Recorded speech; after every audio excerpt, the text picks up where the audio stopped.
S čim se počinje? Ja ću početi s dječjima. Da, počne se prvo s ovim malima, prvo se znaju neke vježbice iz hoda napraviti, a onda se počinje lagano trčati preko ovih malih prepona, pa onda na sve višlje. Da. Jel te nekad bila frka, možda kad si bila mlađa, da ćeš pas polomiti zube, recimo to je meni strah kad pogledam ovu visoku preponu. Pa u biti me nikad nije bilo strah toga i na svu sreću pala sam samo 2 puta preko prepona. Prvi put kad sam pala me malo onak, nije mi bilo sve jedno. Tu je dobila ovu protezu lijepu. Ali brzo me prošao taj strah, nisam se ništa jako polomila, malo sam samo zgrebala. Okay. Evo nakon 15 godina ponovno piščaniku. Uiii! Mačke, provjeravam još jednom, nisu tu bile, nisu kakale. Ja ih nisam vidio. Možda jesu preko noći, ali... Čekaj, nešto napipalo. Tvrdo je. Kako izgledaju tvoji treninzi? Kako izgledaju? Pa, kao što sam rekao, nešto, znači, dosta sprintamo na treningu, radimo sprinteva, trčanja, tako, nešto teretanu radimo i skačem, to je to. Koliko si dnevno tu na ovoj stazi, jel te već živcira? Pa nekad me živcira, da, znam biti 2 puta dnevno tu po minimalno 2 sata. Kad imam vremena, onda je okej, kad sam malo u stisci s vremenom, onda me malo živcira, ali dobro. Stalno imaš natjecanje, jučer si bila na natjecanju, sutra ideš na natjecanje. Koliko je toga tijekom godine?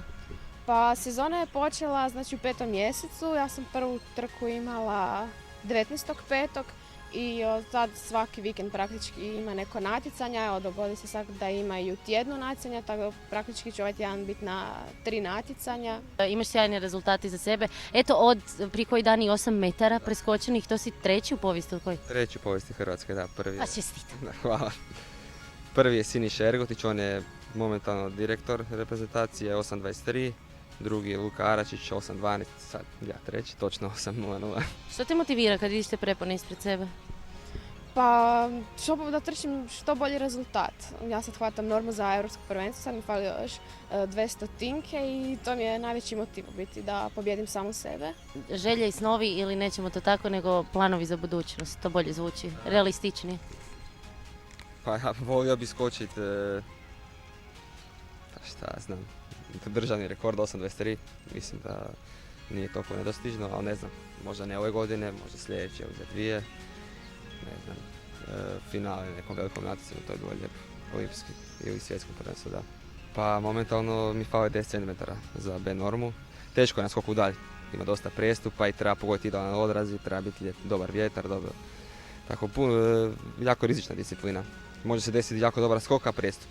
Tu sad kad upeče sunce moram priznati da baš nije ugodno ni nakon 10 minuta, ali vi ste tu i po suncu, i po kiši, i po snijegu, i po ledu, i po svemu. Da, po svim vremenskim prilikama u bilo koje vrijeme za dobre rezultate treba žrtvovati.